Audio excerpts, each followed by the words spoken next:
I never imagined that one seemingly normal dinner would become a night I'll never forget. A dinner where smiles hid tension, where polite conversation masked judgment, where my future, my life with Emily, was quietly on trial. Her parents made it clear from the start. You must sign a prenup. I agreed. I didn't flinch. I didn't hesitate. I didn't even raise an eyebrow. But the moment my lawyer walked into the room, everything changed. The color drained from their faces, the air went cold, and suddenly, I held the power. You might think this is a story about money. It's not. It's about respect. It's about love. And it's about proving your worth in a room full of doubt. By the end of this story, you'll see exactly why a simple piece of paper turned into the most shocking night of my life. My name is Daniel. I'm 29 and I've been with my fiancée, Emily, for almost 3 years. Emily is the kind of person who makes everyone feel comfortable, warm, kind, and endlessly patient. Her family. Let's just say they were a different story. Her parents run a real estate business in our city. Not massive, not a Fortune 500 empire, but enough to be confident, proud, and, honestly, judgmental about anyone outside their world. From the first meeting, I felt it. Her mother, always neatly dressed, always polite, had a way of scanning me from head to toe, slowly, deliberately, like she was assessing whether I belonged. Her father, quiet but sharp, had a faint smirk, the kind that makes you uncomfortable without saying a word. He'd ask casual questions. Oh, Daniel, what kind of car do you drive? Where do you live? Is that the apartment you're renting, or do you own it? Every question felt loaded. Every answer seemed to feed their judgment, Emily warned me. Don't take it personally, they just care about money, and I believed her, mostly, but deep down I knew her family would test me. I just didn't know how far. It started with subtle comments. At Thanksgiving dinner, her father casually said, "We've worked hard for what we have. I hope anyone marrying into this family understands that." Her mother chimed in, with a smile that didn't reach her eyes. It's just common sense to protect assets, Daniel. I'm sure you understand, I smiled politely. Of course, I said. Emily noticed my tension. Are you okay? She asked quietly. I shrugged. It's fine, really, just family stuff. I didn't tell her part of me already knew. The prenup was coming. I could feel it in their eyes. In the way her father's smile tightened when I mentioned my savings. In the way her mother asked about my job title with a barely disguised smirk. They wanted to see if I could be shaken. If I could be intimidated. If I could enfold under the weight of money. I wouldn't. A month before the wedding, Emily's parents invited me over for a private family dinner. From the moment I walked in, the atmosphere felt different. The smell of roasted chicken and baked bread filled the house. But there was something else in the air, a subtle tension, a tightness that made it feel like I was walking into a courtroom instead of a home. Her father greeted me with a firm handshake, but his eyes were sharp, scanning me like a hawk. Her mother smiled politely, but there was a flicker of calculation in her gaze. Dinner started normally. We spoke about work, weather, nothing controversial. But then her father leaned forward, resting both hands on the table, and said, Daniel, we need to discuss something important before the wedding. My stomach didn't flip. I didn't panic. I simply nodded. Her mother added, We've drafted a prenup. We'd like you to review it, Emily gasped. Mom, Dad, really?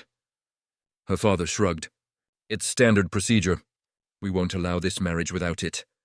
The folder on the table was thick, professional, intimidating. And that's when I smiled. Sure, I said calmly. I'll sign it. Her parents froze. They expected hesitation, fear, maybe even outrage. Instead, I nodded, as if it were a casual matter like reviewing a menu or checking the mail. Good, her father said, relaxing slightly. We'll have your lawyer look it over, I smiled. He's already prepared. He'll join us shortly. The room went silent. Emily's eyes widened. Wait, what? Her mother's fork hovered mid-air. Her father's smirk faltered. I leaned back, calm, collected. I didn't need to panic. I had a secret they didn't know. 5 minutes later, the doorbell rang. I nodded to Emily. That's him.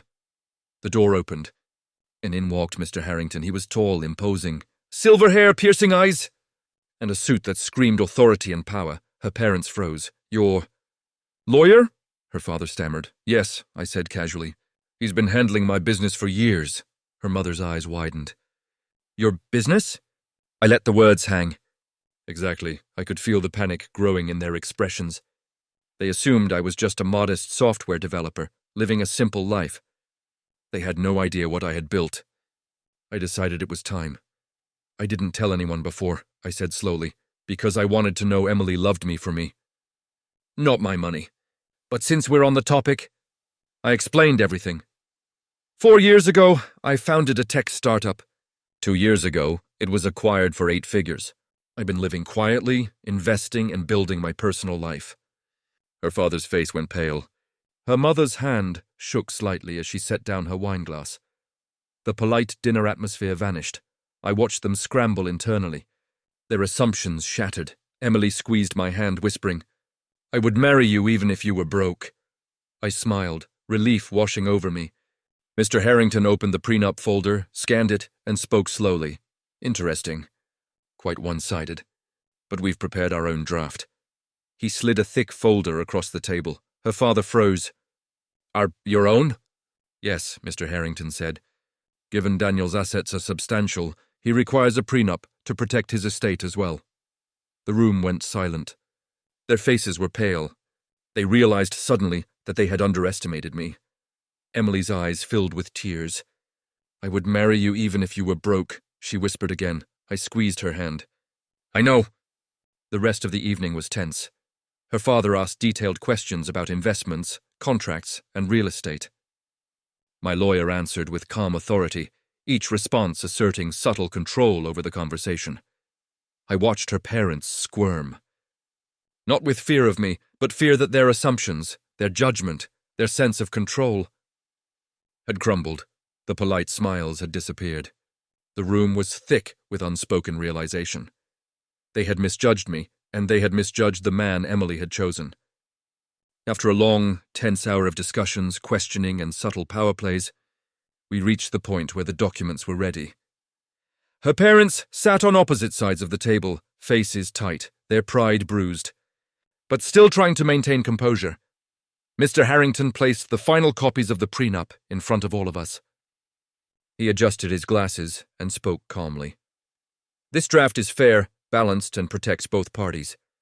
There is no advantage to either side beyond mutual agreement. Her father opened his mouth, but no words came out. Her mother's fingers trembled as she reached for the paper. I glanced at Emily, squeezing her hand. We're good, I whispered. As I signed, I watched her parents closely. Their expressions shifted subtly, from smugness to shock, and then to a grudging respect. This wasn't just about money anymore. This was about recognition. They realized that their assumptions about me, about who I was, and what I deserved, had been completely wrong. When my lawyer finished signing the documents, he stood, his presence commanding. Everything is legally binding, he said. Now we can all move forward without disputes. Her father let out a slow breath, finally meeting my gaze. There was something almost like acknowledgement in his eyes, though he would never admit it aloud. Her mother, still flustered, managed a polite smile. Well, congratulations to both of you. Emily leaned into me, relief radiating from her. We did it, she whispered. Yes, I said, feeling the weight lift from my shoulders. We did. A few weeks later, our wedding day arrived. The morning was calm, almost surreal. Birds chirped outside, sunlight streamed through the windows, and for a moment, I allowed myself to forget the tension of that fateful dinner. Emily was radiant in her dress. Every time she smiled, I felt the world narrow to just the two of us. Her parents attended, carefully controlled smiles plastered on their faces. It was clear the memory of the prenup night still lingered in their minds. Yet despite that, they were present, witnessing their daughter marry the man she loved. The ceremony itself was beautiful. Vows were exchanged, tears flowed, and when Emily said, "I choose you, always," I felt an overwhelming sense of triumph, not just in love, but in respect. As we stepped into the reception hall, her father approached me. "Daniel," he said slowly, measuring his words. "You've handled yourself well. "Welcome to the family." It wasn't exactly warm, but it was acknowledgement. And to me, that was enough. Her mother hugged Emily tightly, and then, briefly, me. There was a sense of reconciliation, not because of wealth, but because the walls had been broken, and they could finally see who I really was. In the weeks following the wedding, I had time to reflect on everything that had happened. The prenup night, the confrontation, the lawyer walking in, it all felt surreal now, but it taught me lessons I would never forget. 1. Respect is earned, not assumed. Her parents assumed my life, my worth, and even my character based on appearances and stereotypes. Standing firm with integrity changed that. 2. Love is unconditional. Emily chose me, not because of money, but because I had stayed true to myself. That was the most valuable validation I could ever receive. 3. Boundaries protect relationships. The prenup wasn't just a legal document, it was a boundary that safeguarded respect and fairness for everyone involved. Even her parents eventually adjusted. Over time, their subtle judgment faded, replaced by a grudging respect and, slowly, warmth. I realized that wealth, power, and status are only as valuable as the respect you command. Her parents had power, but it was superficial. I had wealth, but it was irrelevant without confidence, preparation, and the ability to act when challenged. The lawyer walking in wasn't just a legal formality, it was a statement. It said, "I am prepared. I am capable. And I will protect what matters." That night, I didn't just protect my assets. I protected my dignity. I protected my relationship. I protected my future. And that, in the end, mattered far more than any sum of money. Months passed, and life settled into a rhythm. Emily and I navigated marriage with more clarity than most couples. There were no games, no hidden agendas. Her parents? They adapted slowly. Dinner conversations became less about judgment and more about genuine interest. The occasional awkward pause remained, but it was no longer tense, it was polite, even warm. I watched them closely. The prenup night had left a permanent mark. They had assumed they could control, manipulate, and intimidate. But in the end, they had been forced to acknowledge my worth, not just financial, but personal. It was a subtle victory, but a meaningful one. If there's one takeaway from my story, it's this. Never let assumptions define you. Never allow others to dictate your worth. And never underestimate the power of preparation and confidence. Money, power, and pride can be fragile. Love, integrity, and respect? Those are unshakable, if you protect them. So, when her parents asked me to sign a prenup, I agreed, not because I feared them, not because I was intimidated, but because I knew my boundaries. And when my lawyer walked in, I realized the most powerful weapon isn't wealth. It's presence, preparation, and unwavering self-respect. They wanted to test me. They wanted to intimidate me. They wanted to see if I would bend. They failed.